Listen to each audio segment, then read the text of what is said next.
The Story of an Hour by Kate Chopin. Knowing that Mrs. Mallard was afflicted with a heart trouble, great care was taken to break to her as gently as possible the news of her husband's death.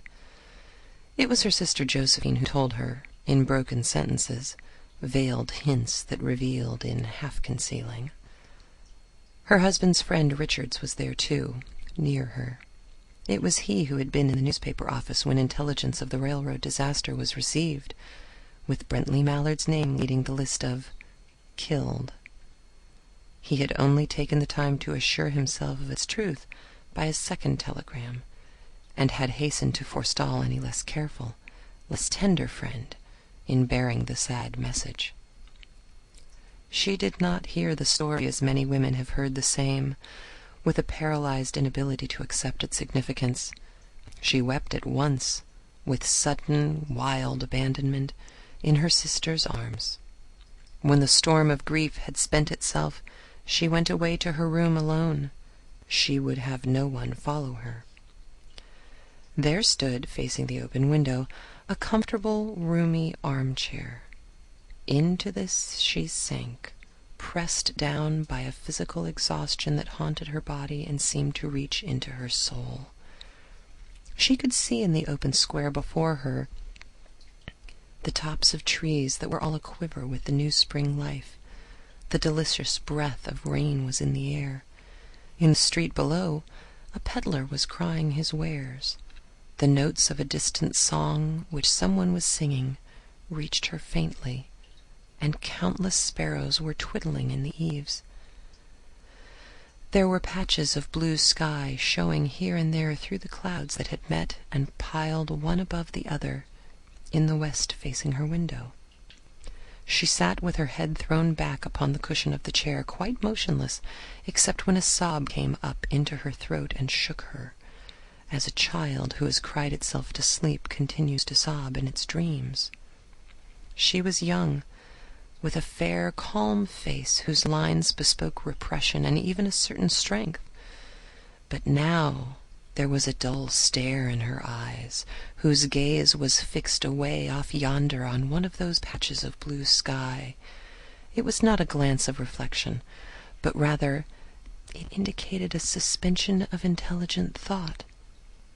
There was something coming to her, and she was waiting for it, fearfully. What was it?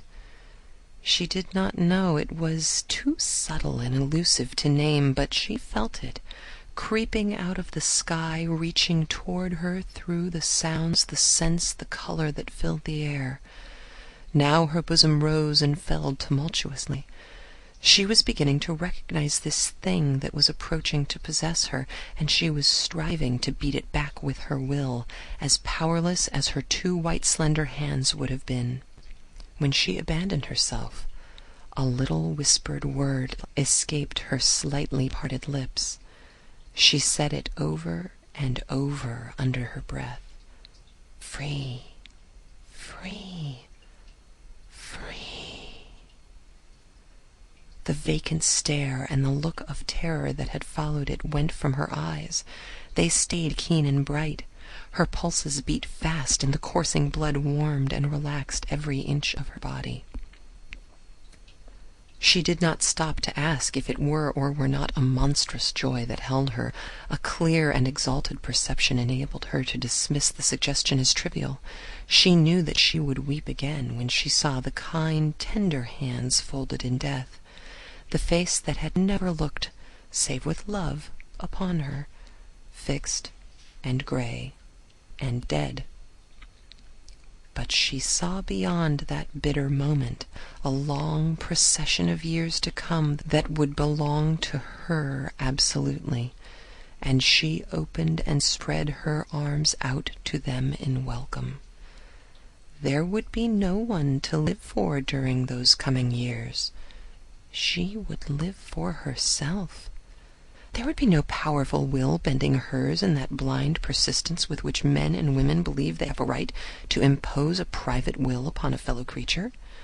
A kind intention or a cruel intention made the act seem no less a crime, as she looked upon it in that brief moment of illumination. And yet She had loved him. Sometimes. Often she had not. What did it matter? What could love, the unsolved mystery, count for in the face of this possession of self-assertion, which she suddenly recognized as the strongest impulse of her being? Free, body and soul free, she kept whispering. Josephine was kneeling before the closed door with her lips to the keyhole, imploring for admission. "Louise, open the door, I beg. Open the door. You will make yourself ill. What are you doing, Louise? For heaven's sake, open the door." "Go away. I am not making myself ill." No. She was drinking in a very elixir of life through that open window. Her fancy was running riot all along those days ahead of her, spring days and summer days and all sorts of days that would be her own. She breathed a quick prayer that life might be long. It was only yesterday she had thought with a shudder that life might be long. She arose at length and opened the door to her sister's importunities.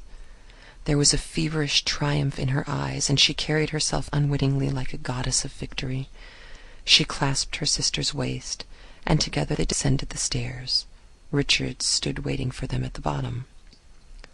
Someone was opening the front door with a latch-key. It was Bentley Mallard who entered, a little travel-stained, composedly carrying his grip-sack and umbrella. He had been far from the scene of the accident, and did not even know there had been one. He stood amazed at Josephine's piercing cry, at Richard's quick motion to screen him from the view of his wife. When the doctors came, they said she had died of heart disease, of the joy that kills. Please like and subscribe to the channel if you want to see the sequel.